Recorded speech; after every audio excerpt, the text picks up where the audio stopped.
കായംകുളത്ത് സാമൂഹിക, സാംസ്കാരിക, രാഷ്ട്രീയ, തൊഴിലാളി മേഖലകളിൽ മികച്ച പ്രവർത്തനം കാഴ്ചവെക്കുന്ന മുതിർന്ന പൊതുപ്രവർത്തകൻ തുരുത്തിവയലിൽ ആർ ഭദ്രന്റെ ജന്മദിനാഘോഷം സഹപ്രവർത്തകർ ചേർന്ന് സംഘടിപ്പിച്ചു. കെ.സി. വേണുഗോപാൽ എം.പി. ഉൾപ്പെടെ ആശംസ നേരാനെത്തി. കായംകുളത്ത് സാമൂഹിക, സാംസ്കാരിക, രാഷ്ട്രീയ, തൊഴിലാളി മേഖലകളിൽ മികച്ച പ്രവർത്തനം കാഴ്ചവെക്കുന്ന തുരുത്തുവയലിൽ ആർ ഭദ്രന്റെ ജന്മദിനം സഹപ്രവർത്തകർ ചേർന്ന് ആഘോഷിച്ചു.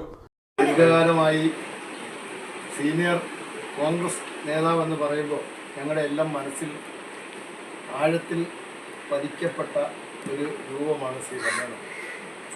ദീർഘകാലമായി തച്ചരി പ്രഭാകരനോടൊപ്പം നിന്ന് രാഷ്ട്രീയ പ്രവർത്തനം നടത്തി ഈ പ്രദേശത്തെ പ്രത്യേകിച്ച് കയർ മേഖലയെ ഊർജ്ജസ്വലമാക്കുന്നതിനും കയർ മേഖലയിലെ തൊഴിലാളികളെ അവരുടെ അവകാശങ്ങൾ നേടിയെടുക്കുന്നതിനും ശക്തമായ പോരാട്ടം നടത്തുന്ന ഒരാളാണ് ശ്രീ ഭദ്രൻ.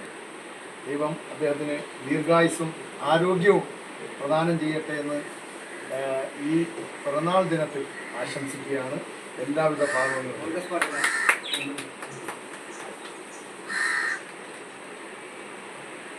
കെ.സി. വേണുഗോപാൽ എം.പി, നഗരസഭാ ward councillor A P. Shajahan, CDNet director Riyas Nainareth, കയർ സൊസൈറ്റി പ്രസിഡന്റ് അസോസിയേഷൻ സംസ്ഥാന സെക്രട്ടറി തയ്യിൽ റഷീദ്, കോർവ പ്രസിഡന്റ് ലിയാഖത്ത് പറമ്പി, വനിതാ polytechnic Nagar association president Shamsuddin, Ramabhadran, SNDP union ഭാരവാഹികളായ പനക്കൽ ദേവരാജൻ, സോണി, SNDP യൂണിയൻ ഭാരവാഹികളായ പ്രദീപ് ലാൽ, പനക്കൽ ദേവരാജൻ, സോണി, തച്ചരി പ്രഭാകരൻ സ്മാരക ട്രസ്റ്റ് ഭാരവാഹി D. ഉദയഭാനു, SNDP യോഗം സംരക്ഷണ സമിതി പ്രസിഡന്റ് സദാനന്ദൻ, പ്രസന്നൻ, സുരേഷ് കാവിനേത്ത് എന്നിവർ ജന്മദിനാഘോഷ പരിപാടികളിൽ പങ്കെടുത്തു. CDNet news, Kayamkulam.